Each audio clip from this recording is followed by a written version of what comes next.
Pada tanggal 9 Juli tahun 1976 Masehi, Indonesia berhasil meluncurkan satelit pertamanya yang diberi nama Palapa A1. Dalam proyek ini, Indonesia bekerja sama dengan perusahaan asal Amerika Serikat yang bernama Hughes Space and Communications, yang kemudian hari namanya berubah menjadi Boeing. Hadirnya satelit Palapa ini adalah gagasan besar dari Presiden RI kedua, yaitu Pak Harto atau Haji Muhammad Soeharto. Dikisahkan pada saat itu, Pak Harto memikirkan bagaimana caranya menyambungkan komunikasi di Indonesia yang wilayahnya sangat luas, yang terpisah-pisah oleh pulau-pulau, oleh lautan-lautan, sebab kecepatan dalam bidang komunikasi itu sangat diperlukan dalam mempercepat bidang pembangunan. Karena tanpa komunikasi yang cepat, impian Indonesia untuk maju sejajar dengan bangsa-bangsa lainnya, ia hanya akan jadi impian belaka. Setelah Indonesia berhasil meluncurkan satelit pertamanya, kemudian pada tanggal 10 Maret tahun 1977, Indonesia juga berhasil meluncurkan satelit keduanya yang diberi nama Palapa A2. Kemudian disusul peluncuran satelit-satelit berikutnya hingga totalnya berjumlah 11 satelit yang semuanya diberi nama Palapa. Tapi mengapa semuanya kok diberi nama Palapa? Sip, benar sekali. Nama Palapa ini masih ada kaitannya dengan sejarah Indonesia di masa lalu. Jadi, nama Palapa ini diambil dari nama Sumpah Palapa yang dulu pernah diucapkan oleh Gajah Mada ketika beliau diangkat menjadi Mahapatih Amangkubumi Kerajaan Majapahit. Dan inilah tema video kita kali ini, Gajah Mada. Gajah Mada adalah seorang panglima perang besar dan tokoh yang sangat terpengaruh pada zaman Kerajaan Majapahit. Dan beliau juga menjabat sebagai Mahapatih. Apa itu Mahapatih? Mahapatih adalah jabatan tertinggi setelah raja. Jabatan ini kalau zaman sekarang itu setingkat Perdana Menteri. Mengenai asal-usul beliau, ternyata tidak ditemukan sumber sejarah yang otentik, yang valid, yang bisa dipertanggungjawabkan secara ilmiah mengenai asal-usul atau kelahiran tokoh Gajah Mada ini. Yang ada itu apa? Yang ada itu hanya cerita-cerita rakyat, mitos-mitos yang itu khayalan semua, yang jelas tidak bisa dipertanggungjawabkan secara ilmiah. Yang jelas, namanya mulai dikenal semenjak beliau bekerja di Majapahit sebagai Bekel pada tahun 1313 Masehi. Bekel adalah jabatan kelas rendah di Satuan Tentara Majapahit pada masa itu. Kalau zaman sekarang itu setingkat komandan yang mengepalai pasukan kecil. Kemudian jabatannya naik sebagai kepala pengawal keluarga kerajaan yang disebut dengan pasukan elit Bayangkara. Kemudian karirnya semakin menaik ketika beliau mampu menyelamatkan Raja Srijayanegara dari pemberontakan Rakuti. Gajah Mada berhasil menyelamatkan sang raja dengan cara apa? Dengan cara menyembunyikan sang raja dan kerabatnya ke desa Badender. Kemudian Gajah Mada kembali ke Majapahit lagi untuk menumpas pemberontakan Rakuti. Kemudian sebagai balas jasa, Raja Srijayanegara mengangkat Gajah Mada sebagai patih di Kahuripan. Ini terjadi pada tahun 1319 Masehi. 2 tahun kemudian, beliau menggantikan Arya Tilam sebagai patih di Daha atau Kediri. Nah, pada posisi ini, beliau sudah menjadi jajaran elit di pemerintahan Majapahit. Sosok Gajah Mada ini digambarkan sebagai seorang yang mengesankan, berbicara dengan tajam dan tegas, jujur, dan tulus ikhlas serta berpikiran sehat. Kemudian pada tahun 1334 Masehi, Gajah Mada yang dibantu oleh Rakembar dan Ratu Tribuana Tunggadewi berhasil menumpas pemberontakan Keta dan Sadeng. Setelah berhasil menumpas pemberontakan Keta dan Sadeng, kemudian Gajah Mada diangkat menjadi Mahapatih atau Perdana Menteri kalau zaman sekarang, yaitu menggantikan Mahapatih sebelumnya yang bernama Arya Tadah atau Empu Krewes. Pada saat Gajah Mada diangkat menjadi Mahapatih, beliau mengucapkan sumpah yang sangat terkenal bahkan sampai sekarang. Sumpah itu adalah, benar sekali, Sumpah Palapa. Kata gajah itu mengacu kepada hewan besar yang mempunyai gading dan belalai yang disegani oleh hewan lainnya. Dalam mitologi Hindu, hewan ini dipercaya sebagai wahana atau tunggangan Dewa Indra. Gajah juga dihubungkan dengan Dewa Ganesha, yaitu dewa berkepala gajah berbadan manusia, yaitu putra Dewa Siwa dan Dewi Parwati. Adapun kata Mada dalam bahasa Jawa kuno artinya adalah mabuk. Maka bisa dibayangkan jika ada seekor gajah besar yang sedang mabuk. Ia pasti akan berjalan seenaknya sendiri, beringas, liar, menerabas segala rintangan. Pokoknya semua yang ada di depannya dihantam, dihajar, digilas. Maka arti nama Gajah Mada itu mempunyai 2 penafsiran. Pertama, Gajah Mada menganggap dirinya sebagai wahana raja, pelaksana perintah-perintah raja. Persis sebagaimana Gajah Airawata itu sebagai wahana Dewa Indra. Yang kedua, Gajah Mada adalah orang yang seakan-akan mabuk dan beringas apabila menghadapi semua rintangan yang bisa menghambat kemajuan kerajaan. Kalau kita buka Google dan ketik kata Gajah Mada, kemudian kursor kita arahkan ke gambar, maka yang tampak adalah foto-foto ini. Apakah seperti ini gambar Gajah Mada? Tentu saja ini hanyalah gambar imajinasi atau ilustrasi. Ceritanya berawal di tahun 1940-an. Pada suatu hari Muhammad Yamin mengunjungi situs Trowulan untuk melihat lokasi bekas-bekas kerajaan Majapahit. Kemudian dia menemukan sebuah pecahan celengan yang terbuat dari tanah liat berupa wajah seorang pria yang berwajah gempal dan berambut ikal. Berdasarkan wajah celengan yang ditemukannya, kemudian Muhammad Yamin menafsirkan bahwa seperti itulah wajah Gajah Mada.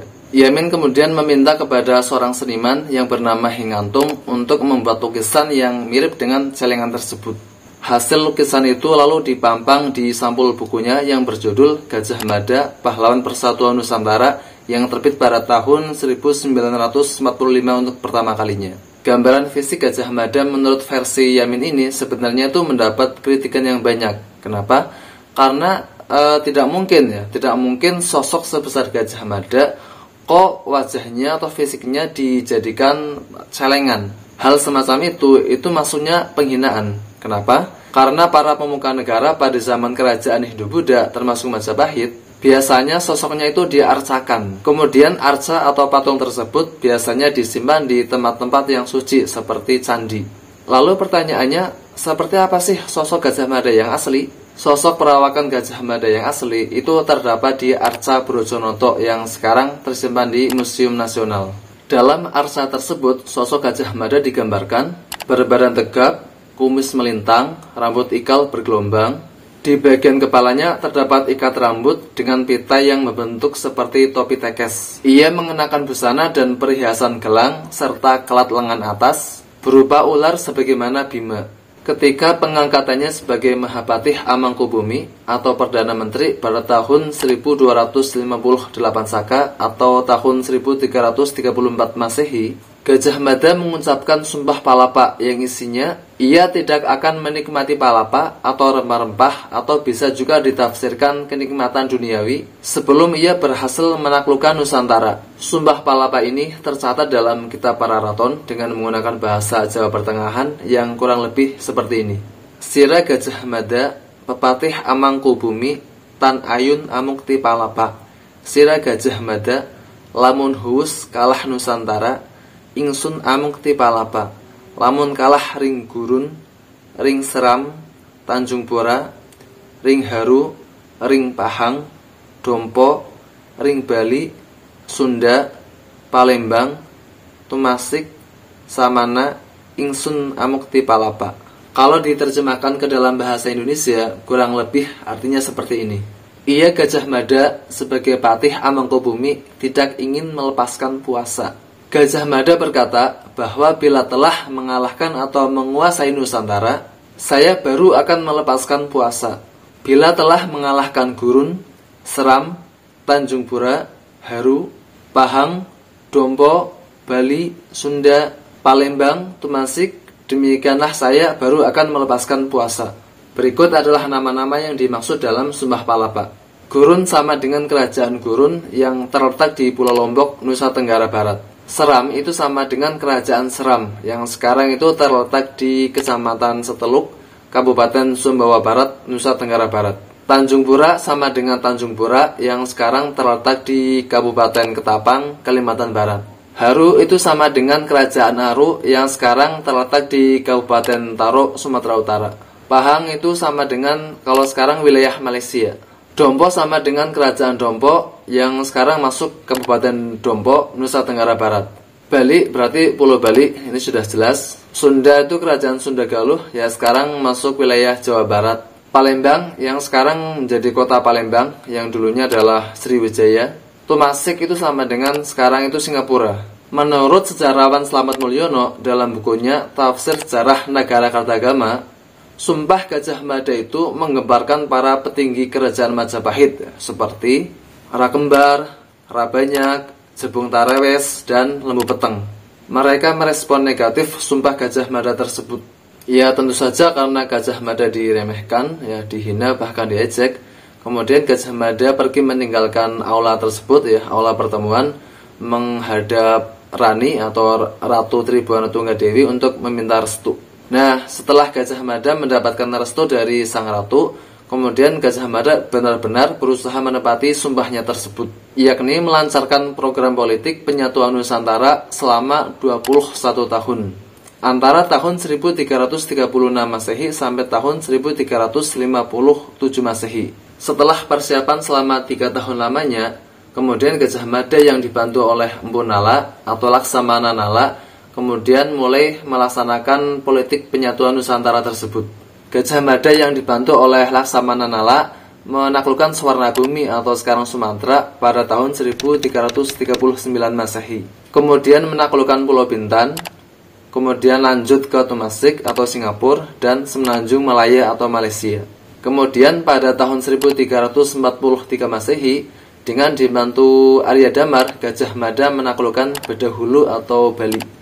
Kemudian menaklukkan Lombok dan sejumlah negeri di Kalimantan seperti Kapuas, Katingan, Sampit, Kota Lingga atau Tanjung Lingga, Kota Waringin, Sambas, Lawai, Kendawangan, Landak, Samadang, Tirem, Sedu, Brunei, Kalka, Saludung, Sulu, Pasir, Barito, Sawaku, Tabulung, Tanjung Kutai, dan Malano. Ketika Prabu Hayam Wuruk berkuasa menggantikan ibunya yaitu Ratu Tribuana Tunggadewi, Gajah Mada terus melakukan penaklukannya ke daerah-daerah timur. Penaklukan tersebut terus dilakukan sampai tahun 1357 Masehi. Daerah-daerah tersebut yaitu Logajah, Gurun, Sukun, Taliwung, Sapi, Gunung Api, Seram, Hutan Kadali, Sasak, Batayan, Luwu, Buton, Banggai, Kunir, Galian, Salayar, Sumba, Muar, Solor, Bima, Wandan atau Banda, Ambon, Wanin, Seran, Timor, dan Dompo. Terdapat 2 wilayah di Pulau Jawa atau di sekitar Pulau Jawa yang terbebas dari invasi Majapahit, yaitu 1 Madura, 2 Sunda. Kemudian timbul pertanyaan, kenapa kok sejak awal Gajah Mada tidak menaklukkan kedua wilayah ini? Padahal kalau secara geografis, ya, secara letak wilayah, kan 2 ini yang paling dekat jika dibanding dengan kerajaan-kerajaan yang lain. Nah, jawabannya adalah karena kedua wilayah ini, yaitu Madura dan Sunda, itu mempunyai kaitan atau keterkaitan yang erat dengan Nararya Sanggramawijaya selaku pendiri Majapahit. Konon, Raden Wijaya selaku pendiri Majapahit itu masih keturunan Raja Sunda Galuh. Makanya para bangsawan Majapahit itu tidak merestui Gajah Mada untuk menaklukkan kerajaan Sunda tersebut. Karena jatuhnya kan seperti itu ya, seperti orang tua sendiri lah.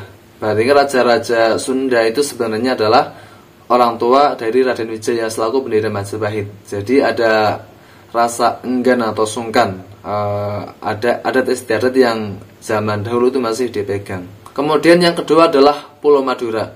Kenapa kok Gajah Mada atau Majapahit juga tidak menaklukkan Pulau Madura? Karena dahulu Raden Wijaya ketika mendirikan kerajaan Majapahit itu banyak dibantu oleh Arya Wiraraja dari Madura. Ketika Raden Wijaya dikejar-kejar oleh tentara gelang-gelang, ya pimpinan Raja Jayakatwang, itu yang membantu siapa? Arya Wiraraja dari Madura. Kemudian ketika Raden Wijaya mendirikan pemukiman atau perdukuhan di Hutan Tarik yang kemudian nanti menjadi ibu kota Majapahit, itu juga atas saran Arya Wiraraja. Kemudian ketika Raden Wijaya memanfaatkan tentara Mongol untuk menghancurkan tentaranya Jayakatwang, itu juga atas saran Arya Wiraraja.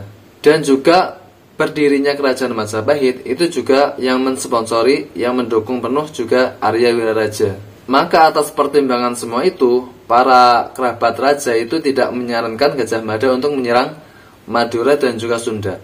Nah, itulah alasan-alasan kenapa sejak awal Majapahit tidak menyerang Sunda maupun Madura. Akan tetapi ini hanyalah tafsir atau pendapat saja. Kebenarannya ya walau alam bisawab, kita nggak tahu. Dalam Kidung Sunda diceritakan awal mula perang Bubat adalah ketika Raja Hayam Wuruk itu ingin meminang putri Sunda yang bernama Dyah Pitaloka Citrasemi sebagai permaisurinya. Otomatis lamaran Hayam Wuruk ini jelas-jelas diterima oleh kerajaan atau pihak kerajaan Sunda. Ketika itu kan Majapahit memang sedang jaya-jayanya, yaitu kan suatu kehormatan ya, suatu kehormatan bagi kerajaan Sunda bisa berbesan dengan Majapahit yang ketika itu dalam masa-masa paling berjaya. Akan tetapi sayangnya Gajah Mada itu mempunyai pikiran yang berbeda, karena Gajah Mada itu dulu kan sudah terlanjur sumpah ya, ingin menaklukkan Nusantara, dan salah satu yang ingin ditaklukkan adalah daerah Sunda. Nah, di tengah jalan rombongan kerajaan Sunda di daerah Bubat itu dicegat oleh Gajah Mada dan pasukannya. Gajah Mada kemudian meminta ya kepada pihak keluarga Sunda, kerajaan Sunda, untuk menyerahkan putrinya, Putri Dyah Pitaloka, sebagai persembahan kepada Majapahit ya. Jadi jatuhnya itu kan sebagai persembahan, sebagai tanda ketundukan atau tanda kepatuhan, bukan sebagai lamaran atau besanan. Karena nanti ketika sebagai permaisuri ya, sebagai permaisuri kan nanti jatuhnya besan kan, makanya ini tidak diinginkan oleh Gajah Mada. Gajah Mada itu inginnya Putri Dyah Pitaloka itu diserahkan sebagai upeti ya, sebagai tanda ketundukan kerajaan Sunda Galuh kepada Majapahit ya, bukan sebagai permaisuri ya. Kalau permaisuri ya tadi antara Majapahit dan kerajaan Sunda itu setara karena besanan. Nah, ini yang tidak diinginkan oleh Gajah Mada, karena dulu sudah terlanjur bersumpah.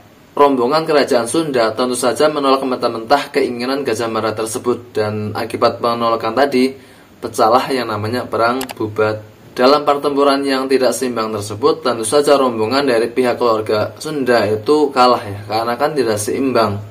Karena ketika berangkat ke Majapahit, niatnya kan bukan untuk berperang, tapi untuk melaksanakan pesta pernikahan.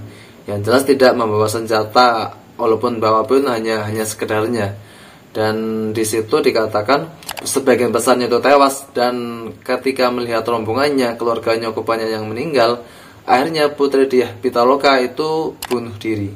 Nah, tragedi Bubat ini pun sampai ke istana Majapahit, dan ini menggemparkan seluruh istana Majapahit. Nah, betapa tidak, yang tadinya hari sukacita, hari pernikahan, hari kegembiraan, kok berubah menjadi tragedi berdarah. Dan ketika itu Gajah Mada dinonaktifkan atau dipecat dari jabatannya sebagai Patih Amangkubumi ya, sebagai Perdana Menteri ya, karena dianggap lancang ya, dianggap mencoreng nama baik Majapahit ya, dianggap lebih mementingkan ambisinya pribadi. Dan mulai saat itu sudah Gajah Mada karirnya sudah mulai runtuh, bahkan tidak bisa bangkit lagi, sudah mulai sakit-sakitan juga. Dan hubungan Gajah Mada dan Hayam Wuruk itu sudah mulai renggang. Meski Gajah Mada adalah orang yang membawa Majapahit ke puncak kejayaan ya, akan tetapi tadi kisah kematiannya itu masih menjadi misteri sampai sekarang.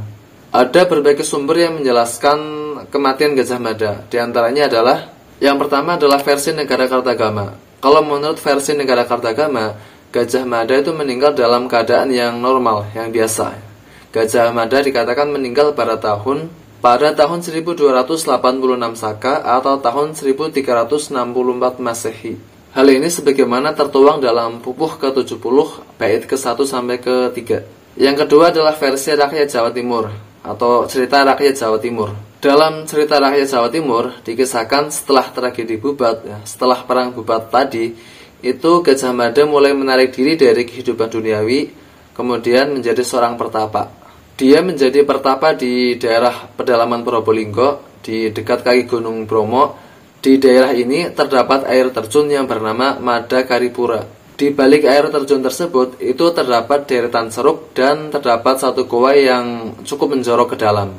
Dan dipercayai Gajah Mada dahulu menjadi pertapa atau bertapa di situ sampai akhir hayatnya, sampai meninggal. Yang ketiga adalah versi Kidung Sunda. Kidung Sunda menjelaskan Gajah Mada moksa dalam pakaian kebesaran bagaikan Dewa Wisnu. Pada awal-awal kemerdekaan, para pemimpin bangsa ini seperti Soekarno, Muhammad Yamin menjadikan sumpah palapa ini, sumpah Gajah Mada ini sebagai inspirasi untuk menyatukan bangsa Indonesia yang budayanya berbeda-beda, yang wilayahnya sangat luas. Artinya apa? Artinya Gajah Mada atau Sumpah Palapanya ini itu menjadi inspirasi bagi para founding father kita, bagi para pendiri bangsa kita untuk lepas dari penjajahan dan membangun bangsa baru, yaitu bangsa Indonesia. Universitas Gajah Mada di Yogyakarta adalah universitas negeri yang dinamakan dengan namanya. Satelit telekomunikasi Indonesia yang pertama dinamakan dengan satelit Palapa, yang di awal video sudah kami jelaskan, yang mana melambangkan perannya sebagai pemersatu telekomunikasi di Indonesia. Banyak kota di Indonesia yang memiliki jalan yang bernama Gajah Mada, namun tidak dengan kota-kota yang ada di Jawa Barat. Mungkin karena peristiwa Buba di masa lalu itu masih membengkas dan masih membuat trauma masyarakat Jawa Barat, bahkan hingga era modern sekarang ini. Apapun alasannya, yang jelas itu sudah menjadi catatan sejarah yang tidak mungkin bisa diulangi lagi. Terlepas dari pro dan kontra tentang Gajah Mada, beliau adalah orang yang bisa menyatukan Nusantara ini, yang terdiri dari puluhan mungkin ratusan etnis, suku, bahasa, dan sebagainya menjadi satu kesatuan, menjadi Republik Indonesia sampai sekarang ini. Mudah-mudahan kita doakan saja para pendahulu kita, para leluhur kita, apapun agamanya, kita doakan karena mereka-mereka lah yang membangun negeri ini. Kita hanya tinggal melanjutkan saja.